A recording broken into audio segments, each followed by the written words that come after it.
केवल एक हफ्ते पहले की बात है, चीनी वायुसेना के वैज्ञानिकों ने FDA तकनीक बनाकर यह दावा किया कि अब वह युद्ध के नतीजे बदल देंगे।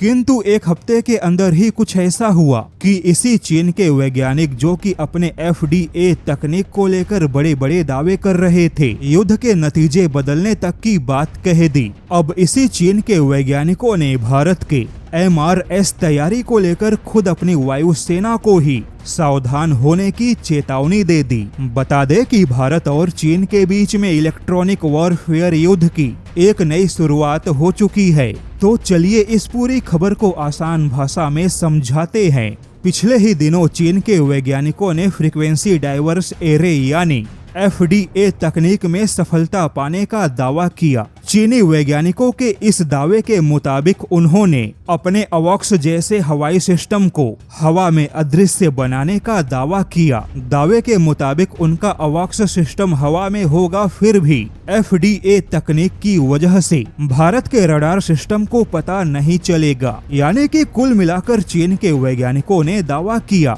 कि अब उनका अवॉक्स सिस्टम भी अदृश्य होगा, भारत के बहुत करीब होगा, फिर भी भारत के रडार सिस्टम को पता नहीं चलेगा, जिससे कि चीन को भारत के तैयारियों की पूरी जानकारी मिलेगी, वह भी बिना किसी जोखिम के। लेकिन अब चीन के ही साउथ चाइना मॉर्निंग पोस्ट की एक रिपोर्ट में चीन के ही कुछ पूर्व वैज्ञानिकों ने दावा किया है कि भारत के हवाई क्षेत्र के करीब जाकर चीन के अवॉक्स के लिए अदृश्य बने रहना इतना भी आसान नहीं होगा, क्योंकि Bharat multi statics radar system का एक पूरा नेटवर्क विकसित कर रहा है, जहां भारत ग्राउंड से लेकर आसमान तक और मल्टी एंगल में रडार सिस्टम का नेटवर्क खड़ा कर रहा है, जो कि चीन के फ्रीक्वेंसी डाइवर्स एरे तकनीक को निष्क्रिय बना सकता है। इसके अलावा भारत ने हाल ही में चॉटिक आउटपुट को डिकोड करने वाले मशीन लर्निंग सिस्टम बनाने में सफलता हासिल की, यानी कि भारत ऐसे अदृश्य और अव्यवस्थित सिग्नल को डिकोड कर सकता है, जो कि अदृश्य या भ्रमित करने वाले सिग्नल होते हैं। अब देखा जाए तो चीन भले ही अपनी इलेक्ट्रॉनिक वॉरफेयर युद्ध की तैयारियां कर रहा है,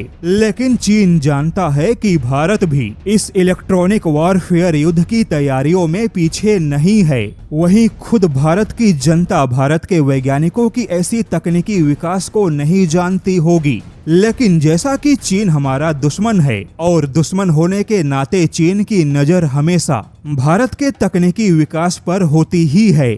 अब यहाँ पर आपको कुछ तकनीकी जानकारी बता दे कि पहले अवॉक्स काफी महत्वपूर्ण था, क्योंकि तब जमीनी रडार की रेंज ज्यादा नहीं थी, लेकिन अब S-400 जैसे मिसाइल डिफेंस भी 400 किलोमीटर की अटैक रेंज और 600 किलोमीटर के डिटेक्शन रेंज के साथ आते हैं। यानी कि S-400 के रडार का जो रेंज है वह अवॉक्स से भी कहीं ज्यादा है। इसलिए चीन अब ऐसे अवॉक्स को भी स्टील्थ या अदृश्य बनाने की कोशिश कर रहा है। ऐसे में देखा जाए तो इस तकनीकी युद्ध का कोई अंत नहीं है।